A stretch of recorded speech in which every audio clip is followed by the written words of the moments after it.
Some folk live on borrowed time. Some folk have the time of their lives. Others watch the clock. Some believe time is money, while others feel the need to kill time. I have a new body clock. It counts the cycles of stroke time between time to wake and time for bed. Stroke time is not counted in seconds and minutes. It is counted in huffs and puffs, in sighs, and I've just had enough. Stroke time means putting off today what can be done next month, and putting off next month what was put off today.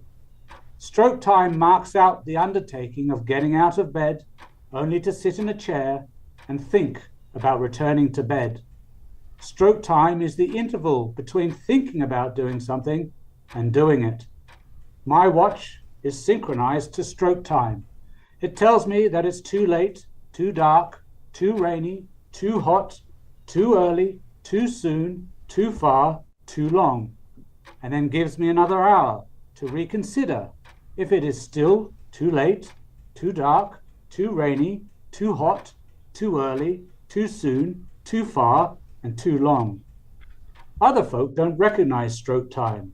It's a parallel time to their own, and its mysteries are cloaked in the suprachiasmatic nucleus, deep within the hypothalamus. Why did you take so much time to do this? Why did it take so long to do that? Haven't you done it yet? However, stroke time waits for no muggle. If time is an illusion, and lunchtime doubly so, then stroke time is a delusion, and real time virtually so.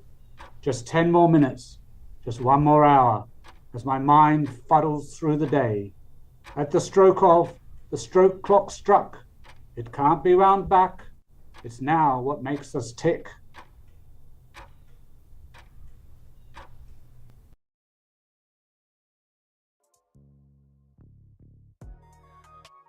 The Sock Goblin. Nonsense from a stroked brain. Of this I'm sure. Somewhere under one of the beds, hidden amongst the dust bunnies, there lives a goblin. Not something anyone would notice, really. Creature does like wearing a sock as a hat. In fact, a variety of socks. It has discovered that a sock fits quite comfortably on its head. Sock hats look stylish and keep your head warm. Socks are relatively easy to obtain. Get a few and you can regularly change your appearance. There's the laundry basket, the sock drawer, inside the Wellington boots by the door, and sometimes on the floor in the shower or in the bedroom. If one of these mystical creatures has taken up residence in your home, the first signs will be a collection of single socks, each having lost its partner. Occasionally you might find a lost sock amongst the debris under the bed, or stuffed down the side of an easy chair, or even in the garden amongst the begonias.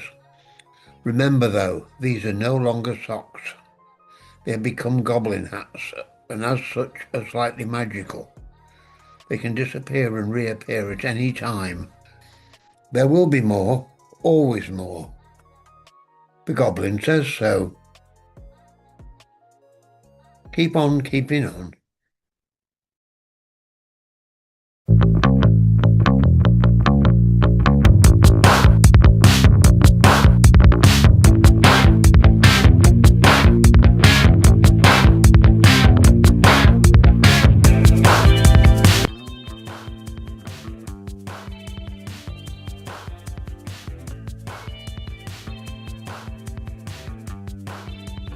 I cannot speak, but I have much to say.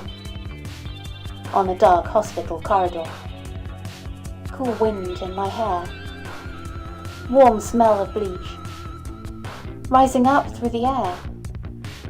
Up ahead in the distance, I saw a shimmering light, drawing me towards it. My head grew heavy, and my sight grew dim. I had to stop being drawn in. There, I stood in the doorway, looking back at myself, attached to every hospital machine.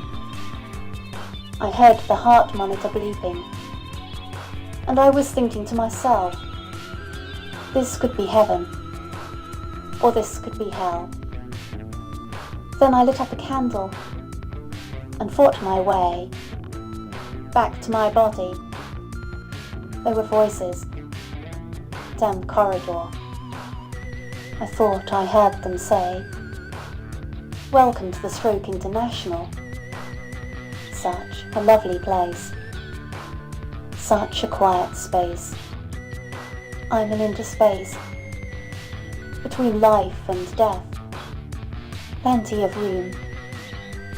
At the Hotel Stroke International, any stage of health, any phase of health status, one side of your body numb.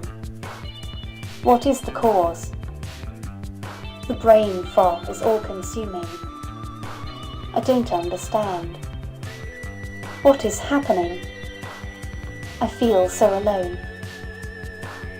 A vessel in my brain has blown. I can hear them saying. They remove part of my skull to relieve the pressure on my brain. Am I insane?